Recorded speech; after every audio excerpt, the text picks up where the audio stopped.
Saudara-saudari yang dikasih dan mengasihi Kristus, menjelang masa Prapaskah, Bapak Uskup sudah diberikan surat Gembala Prapaskah dengan tema berziarah dalam pengharapan. Akan coba saya ringkas. Kita semua adalah seorang peziarah yang sedang berjalan menuju ke rumah Bapa dalam kehidupan yang kekal. Dan ternyata dalam perjalanan peziarahan hidup kita mengalami beratnya perjalanan. Ada persoalan-persoalan yang ada di depan kita, entah itu persoalan sosial, ekonomi, politik, dan lain sebagainya. Lebih-lebih persoalan yang dialami oleh orang muda menghadapi persoalan ekonomi dan lapangan kerja.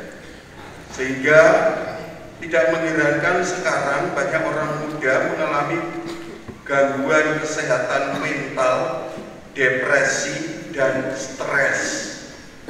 Apakah di sini orang-orang mudanya ada yang stres? Tidak ada ya? Minimal kopla gitu ya. Apa kok di kopla? Kayak Romone. Di tengah situasi yang demikian, kita diingatkan Santo Paulus dalam bacaan kedua agar kita itu berdiri teguh, tidak goyah, dan giat dalam pekerjaan Tuhan. Sedangkan dalam bacaan Injil, Yesus juga mengingatkan kita untuk tolong-menolong dan saling menuntun. Karena itu kita perlu memiliki mata hati yang jernih agar bisa menuntun dengan benar, bukan seperti orang buta menuntun orang buta. Saudara-saudari, dalam perjalanan peziarahan dikatakan sekali lagi, kita kadang bimbang menentukan arah, bahkan salah arah. Ini disebabkan karena kadang kita mengutamakan kepentingan diri, merasa diri paling benar, paling suci, dengan menunjuk kekurangan orang lain. Dirinya benar, yang lain keliru. Apakah di Prenggolaya juga ada yang orang-orang jenis seperti itu? Ya.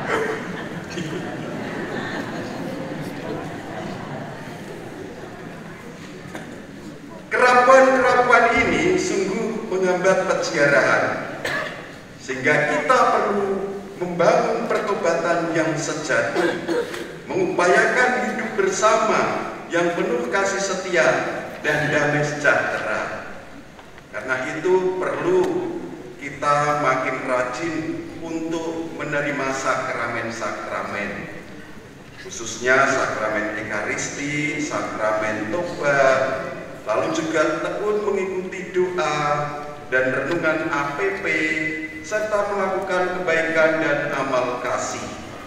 Dan upaya pertobatan ini dipadukan dengan pelayanan penerimaan rahmat indulgensi penuh selama tahun jubileum 2025, di mana prasyarat dari pelayanan penerimaan indulgensi di gereja dan tempat-tempat ziarah jubileum yang sudah diinformasikan melalui panduan praktis memperoleh rahmat indulgensi di Keuskupan Agung Semarang, di mana kita akan mendapatkan pengampunan dosa dan penghapusan hukuman atas dosa-dosa yang sudah diampuni.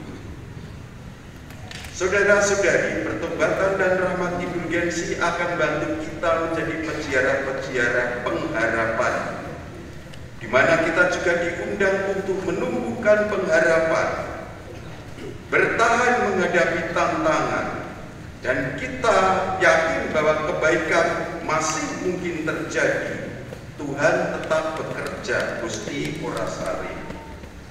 Dan sebagai warga masyarakat, kita berharap agar para pemimpin pemerintahan mampu mewujudkan kepemimpinan yang berorientasi pada kesejahteraan rakyat. Para pemimpin bisa menunjukkan bukti nyata dari janji-janji yang pernah diucapkan. para pemimpin pemerintahan mampu mengatasi berbagai kecemasan, terutama kecemasan yang dialami oleh orang muda. Dan mengakhiri surat gembala ini, Bapak Uskup berterima kasih kepada panjenengan semua yang telah andil dalam menumbuhkan pengharapan dalam gereja dan masyarakat melalui berbagai keterlibatan dan keberpihakan. Bapak Uskup mengajak kita semua secara personal maupun keluarga lingkungan mendalami tema APP 2025, bersekutu dalam doa, pertobatan dan pengharapan. Sedangkan peraturan puasa dan pantang tahun 2025, yang pertama, hari puasa tahun 2025 dilangsungkan pada hari Rabu tanggal 5 Maret besok Rabu, dan juga Jumat Agung. Sedangkan pantang dilangsungkan pada hari Rabu Agung dan 7 Jumat selama masa Prapaskah sampai dengan Jumat Agung. Berpuasa, makan hanya sekali saja dalam sehari, yakni Rabu Agung dan Jumat Agung. Berpantang, tidak makan daging atau makan makanan lain yang disukai. Waktu untuk berpantang, ini sebuah alternatif, dapat juga dilakukan setiap hari Jumat sepanjang tahun. Karena dirasa puasa dan pantang mungkin cukup ringan, maka ada alternatif lain juga, menentukan bentuk mati raga yang lebih bermakna. Hari pantang atau hari-hari lain yang ditentukan, keluarga atau komunitas bisa berpantang makan nasi atau menggantinya dengan bahan makanan pokok lokal dengan 1 macam lauk. Dan selama 40 hari masa Prapaskah bisa memilih wujud pertobatan dan seni yang berdaya guna, juga mewujudkan karya amal kasih bagi yang membutuhkan. Kita diminta untuk makin memperdalam pola rohani, maka kita bisa rajin untuk baca kitab suci, ikut renungan APP, rekoleksi, retret, latihan rohani, jalan salib, pengakuan dosa, meditasi, dan adorasi.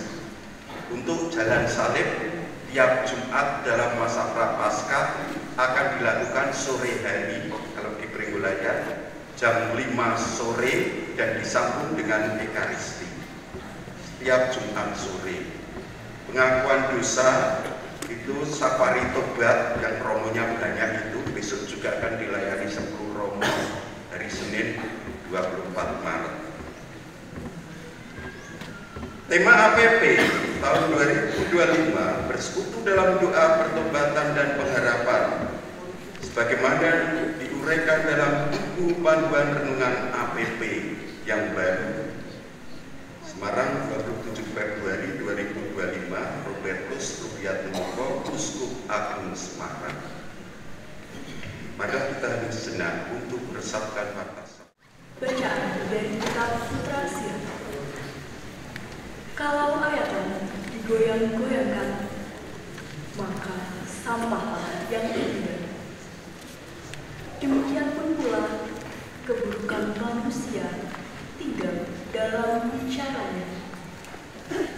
Perapian menguji periuk belana penjunan, tetapi pujian terhadap manusia terletak dalam bicara. Nilai ladang ditampakkan oleh buah pohon yang tumbuh di situ. Demikian pula bicara orang menyatakan isi hatinya. Jangan memuji seseorang sebelum dia berbicara, sebab justru bicara batu pujian manusia. Demikianlah sabda Tuhan. Aku hendak memuji nama-Mu ya Tuhan,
jemaat di Korintus. Saudara-saudara, sesudah hal-hal yang dapat binasa mengenakan yang tidak dapat binasa, dan yang dapat mati mengenakan yang tidak dapat mati, maka akan genaplah firman Tuhan. Maut telah ditelan dalam kemenangan. Hai maut, di manakah kemenanganmu? Hai maut, di manakah sengatmu? Sengat maut adalah dosa, dan kuasa dosa ialah hukum Taurat. Tetapi syukur kepada Allah yang telah memberi kita kemenangan berkat Yesus Kristus Tuhan kita. Karena itu, saudara-saudaraku yang terkasih, berdirilah teguh, jangan goyah, dan giatlah selalu dalam pekerjaan Tuhan. Sebab kamu tahu bahwa dalam persekutuan dengan Tuhan, jerih payahmu tidak sia-sia.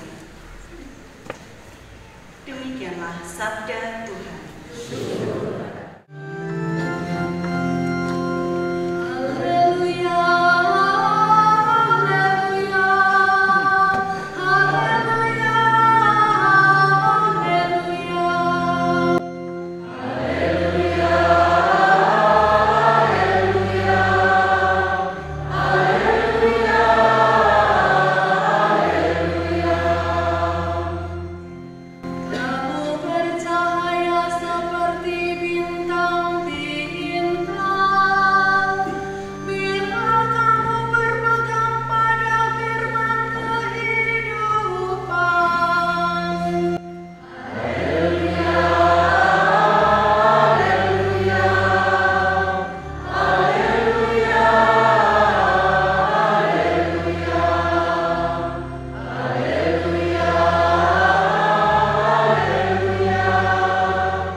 Sekali peristiwa Yesus menyampaikan perumpamaan ini kepada murid-muridnya.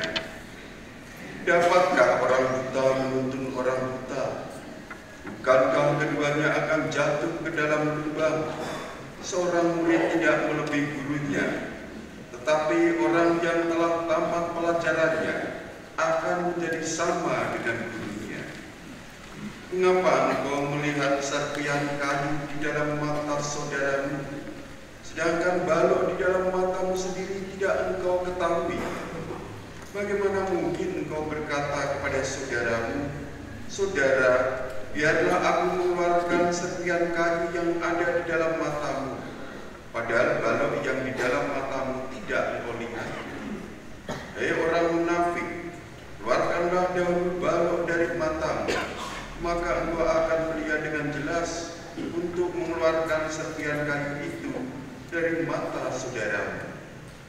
Karena tidak ada pohon yang baik yang menghasilkan buah yang tidak baik, dan juga tidak ada pohon yang tidak baik yang menghasilkan buah yang baik. Sebab setiap pohon dikenal dari buahnya. Karena dari semak duri orang tidak memetik buah ara, dan dari duri-duri yang tidak memetik buah anggur. Orang yang baik mengeluarkan apa yang baik dari perbendaharaan hatinya yang baik. Tetapi orang yang jahat mengeluarkan apa yang jahat dari perbendaharaannya yang jahat. Karena yang diucapkan mulutnya keluar dari hatinya. Demikianlah sabda Tuhan.